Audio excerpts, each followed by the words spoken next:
Assalamualaikum warahmatullahi wabarakatuh. Apa kabar semuanya? Semoga kalian semua dalam keadaan sehat walafiat dan juga selalu ada dalam lindungan Allah Subhanahu wa taala. Amin. Hari ini Ibu akan menjelaskan tentang materi yang baru di semester 2, yaitu materi resensi. Apa sih resensi itu? Mungkin sebagian dari kalian ada yang sudah membaca-baca tentang materi hari ini ya. Berikut ini Ibu akan menjelaskan apa itu resensi. Nah, sebelum masuk ke penjelasannya, ada kata kunci yang harus kalian pahami mengenai resensi itu. Yang pertama adalah penilaian. Penilaian yang memberikan penilaian baik atau buruk, bagus atau jelek, dan sebagainya. Kemudian karya sastra. Karya sastra itu adalah hasil buatan manusia ya. Itu. Kemudian, tapi dalam bentuk tulisan untuk karya sastra. Kemudian kelebihan atau keunggulan, berikutnya itu kekurangan ya. Kemudian gambaran umum atau bisa disebut juga ringkasan ya. Ringkasan isi dan objektif. Nah, objektif di sini maksudnya adalah sesuai dengan fakta. Jadi apa adanya. Objektif di sini kalian harus memberikan alasan. Ya, ketika kalian bilang itu bagus, alasannya kenapa? Ketika kalian bilang itu jelek, alasannya juga kenapa. Nah, itu disebut objektif. Jadi ada bukti yang meyakinkan penilaian kalian. Seperti itu. Oleh karena itu, artinya resensi adalah kegiatan memberikan penilaian terhadap karya sastra secara keseluruhan, seobjektif mungkin, mulai dari gambaran umum, kelebihan, dan kekurangan. Nah, jadi inti dari sebuah resensi itu adalah melakukan penilaian terhadap karya sastra secara objektif. Nah, untuk gambaran umum, kelebihan, dan kekurangan itu adalah isi dari resensi tersebut. Sudah tercantum dalam pengertian ini, ya. Kemudian, nah, tujuan resensi. Yang pertama, resensi itu tujuannya adalah untuk memberikan informasi kelayakan dan kepatutan sebuah karya. Jadi, apakah karya tersebut layak untuk kalian baca? Apakah karya tersebut direkomendasikan untuk kalian dibaca gitu. Nah, itu adalah tujuan resensi, ya. Kemudian yang kedua itu membantu pembaca mengetahui gambaran terhadap suatu karya. Seperti yang tadi sudah disebutkan di awal, kalian akan menemukan gambaran umum. Nah, gambaran umum itu berisi tentang ringkasan isi buku. Oleh karena itu, resensi bertujuan untuk membantu pembaca mengetahui gambaran umum terhadap suatu karya, gambaran atau ringkasan si karya yang kalian nilai gitu. Berikutnya, yaitu untuk mengetahui kelebihan dan kekurangan karya yang diulas atau diresensi. Ini jelas, karena resensi adalah melakukan tadi ya kegiatan melakukan penilaian. Otomatis kita harus memastikan apa kelebihan dan apa kekurangan dari karya yang kita nilai. Berikutnya, yaitu memberikan informasi yang komprehensif tentang suatu karya. Komprehensif itu apa? Menyeluruh ya. Jadi secara keseluruhan buku atau karya sastra tersebut itu bagaimana ya? Bagaimana karya sastra tersebut? Baguskah, jelekkah, atau seperti apa? Menyeluruh ya, secara komprehensif itu menyeluruh. Jadi semuanya dibahas. Tidak hanya dari segi isinya saja, tidak, tapi dari mulai cover, kalau misalnya buku ya, dari mulai cover hingga apa namanya, yang detail seperti warna font, terus jenis font itu bisa kalian nilai. Jadi maksudnya komprehensif itu secara menyeluruh tidak melulu tentang isinya saja atau kontennya saja ya, tidak. Berikutnya,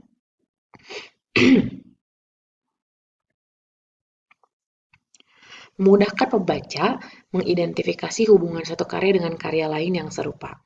Nah, maksudnya seperti ini. Ada beberapa karya sastra yang dibuat sequel ya, atau lanjutan, atau dibagi part-part gitu ya, bagian-bagian. Misalnya contoh, eh, buku Harry Potter misalnya ya, buku Harry Potter. Harry Potter 1 dan Harry Potter 2 itu saling berkesinambungan ya. Pertama, penulisnya sama ya. Yang kedua, inti ceritanya sama tentang Harry Potter, tapi pasti akan ada perbedaan. Nah, itu bisa kalian bandingkan di resensi itu. Atau misalnya, yang beda pengarang tapi temanya sama. Contoh, buku Dirnatan sama Dilan. Nah, temanya sama tentang anak-anak sekolah, tapi penulisnya berbeda, otomatis mungkin kontennya juga akan berbeda. Nah, itu boleh, itu bisa. Jadi kalian bisa isinya di dalamnya itu bisa kalian bandingkan dengan sesuatu yang serupa gitu, yang sama gitu. Salah satu unsurnya sama itu boleh. Ya, begitu. Berikutnya, memberikan pertimbangan bagi pembaca sebelum memilih, membeli, dan menikmati suatu karya. Ini jelas. Jadi, dengan adanya resensi, itu memudahkan penikmat karya sastra untuk memilih, membeli, dan menikmati suatu karya. Misal, kalian itu membuat resensi tentang hmm, pementasan drama misalnya. Ada sebuah pementasan drama, kemudian kalian buat resensinya.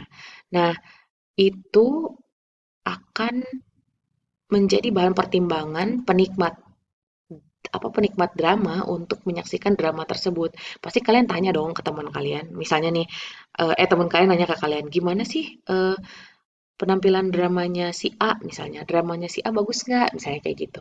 Nah, itu akan menjadi sebuah pertimbangan gitu. Berikutnya, kita maju ke, oh oke, okay. Mungkin ada yang bingung ya, karya sastra itu apa sih sebetulnya? Nah, karya sastra itu memang tidak melulu tentang karya sastra itu jadi sebuah karya buatan manusia tapi berupa tulisan ya bukan berupa yang lain selain tulisan ya. Contoh, yang pertama ada puisi. Puisi itu tulisan ya. Puisi, kemudian yang kedua ada prosa dan yang ketiga adalah drama. Nah, puisi itu puisinya ya itu kan tulisan, prosa itu adalah cerpen, novel itu termasuk ke prosa. Nah, drama yang dimaksud di sini bukan lakonnya, bukan dramanya. Karena kan karya sastra itu adalah naskahnya ya, bentuk tulisannya itu naskahnya. Jadi, hmm, yang dinilai pun bukan penampilan dramanya, tapi si naskahnya seperti itu. Berikutnya, nah, kira-kira menurut kalian di dalam resensi itu ada apa aja sih? Tadi sudah disebutkan di awal ya, ada gambaran umum, kemudian ada kelebihan dan juga ada kekurangan. Tapi kita akan intip lagi yang secara mendetail. Yang pertama judul. Nah, judul di sini harus dibedakan antara judul buku dengan judul resensi. Nah, usahakan kalian membuat judul yang berbeda. Misal, kalian akan membuat resensi tentang Dilan, tapi di judul resensinya itu tentang buku Dilan ya, tapi judul resensinya itu jangan Dilan. Misalnya, kisah asmara remaja SMA, misalnya kayak gitu.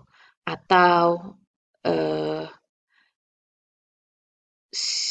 si apa namanya tuh ketua geng motor yang memikat hati seorang gadis atau apalah pokoknya itu semenarik mungkin boleh yang memunculkan pertanyaan boleh kenapa karena itu adalah apa ya semacam covernya cover sebuah buku gitu ketika kalian membaca sebuah buku otomatis melihat dulu cover kan cover judul dan itu nah ketika judulnya menarik, covernya juga menarik, otomatis pembaca itu ingin baca buku kamu. Nah, ini juga sama. Ketika judulnya menarik, pasti apa namanya? Pembaca itu ingin baca resensi kamu gitu. Kemudian yang kedua, identitas buku. Ini jelas ya, identitas buku. Nah, ada apa aja sih? Ada judul buku, nama pengarang, nama penerbit, jumlah halaman, tahun terbit, dan nomor edisi terbit. Ini tidak wajib ya untuk nomor edisi terbit. Nah, kemudian ada gambaran umum isi buku. Ini merupakan ringkasan umum atau apa alur gambaran umum si cerita atau si buku tersebut gitu. Nah, untuk cerita atau novel, cerpen gitu ya, kalian tidak perlu menyebutkan si tulisannya apa si alur ceritanya itu secara detail, bahkan sampai akhir sampai apa namanya itu, konfliknya selesainya itu bagaimana. Nah, tidak perlu kalian justru menggantung ya, ketika menggantung si apa alur ceritanya menggantung di sebuah resensi itu bagus. Jadi akan menimbulkan pertanyaan bagi si pembaca. Oh, gimana ya kelanjutannya gitu dari segi cerita gitu di dalam sebuah resensi seperti itu. Berikutnya ada kelebihan dan juga ada kekurangan. Nah, seperti yang Ibu jelaskan tadi, kelebihan dan kekurangan di sini kalian harus memberikan apa? Alasannya atau bukti ya dari buku tersebut. Misal, kelebihannya covernya menarik. Nah, menariknya itu dari segi apa? Menarik itu kita harus ada tolak ukurnya. Misal, menarik dari segi warnanya yang cerah, misalnya fontnya yang jelas gitu, judulnya yang eye catching atau apa gitu. Nah, itu harus diberikan alasannya. Begitu juga dengan kekurangan. Kalian juga harus memberikan alasan kenapa buku atau karya sastra tersebut ada kurangnya gitu ya. Berikut yang terakhir ada kesimpulan. Jadi, setelah kalian menuliskan gambar isi buku atau ringkasannya, kemudian kelebihan dan alasan, kekurangan dan alasan. Terakhir adalah kesimpulan. Jadi menurut kamu buku ini atau karya sastra ini seperti apa?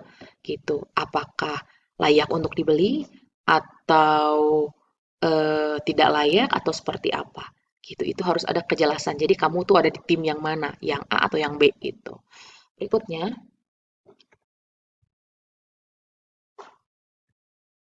nah, tadi ya Ibu sudah jelaskan untuk judul resensi tidak harus sama dengan judul buku, bahkan kalau bisa berbeda dari judul buku agar menarik membaca. Ibu sudah jelaskan tadi ya.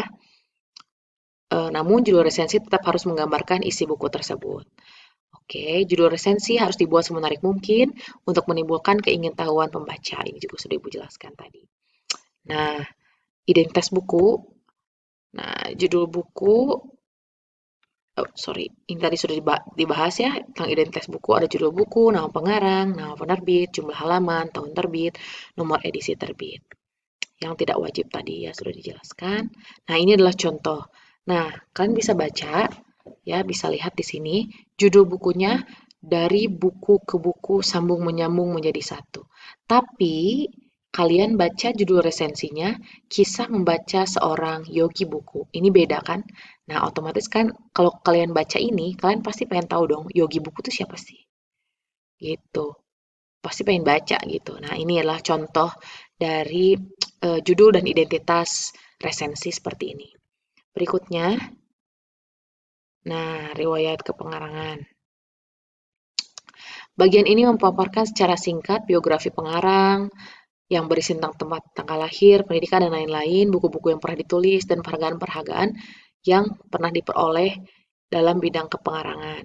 Nah, ini bisa dimasukkan ke dalam apa namanya sebelum gambaran umum. Jadi setelah identitas, kemudian ada dulu tentang pengarangnya. Misalnya J.K. Rowling tentang misalnya buku Harry Potter ya.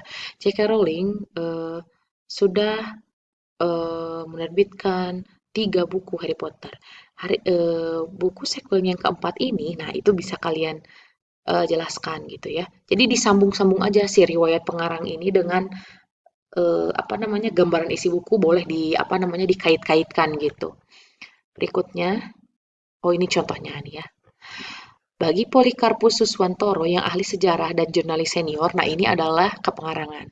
Membaca buku seolah-olah seperti berolah yoga, katanya. Sebagaimana seorang empuk keris yang bekerja dalam waktu yang lama untuk membuat keris yang ringan dari bahan yang membuatnya puluhan kilogram. Seperti itu pula lah yang dilakukan oleh P. Suswantoro. Nah itu adalah contohnya ya. Berikutnya, nah ini tadi sinopsis atau ringkasan isi buku. Nah, untuk menarik membaca resensi, maka dalam resensi kita perlu membeberkan bagian-bagian menarik dari buku yang diresensi.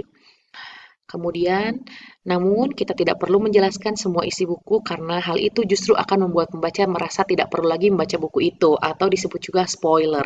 Kalau kalian nonton drama atau nonton film pasti kan nggak mau dong di-spoilerin ya.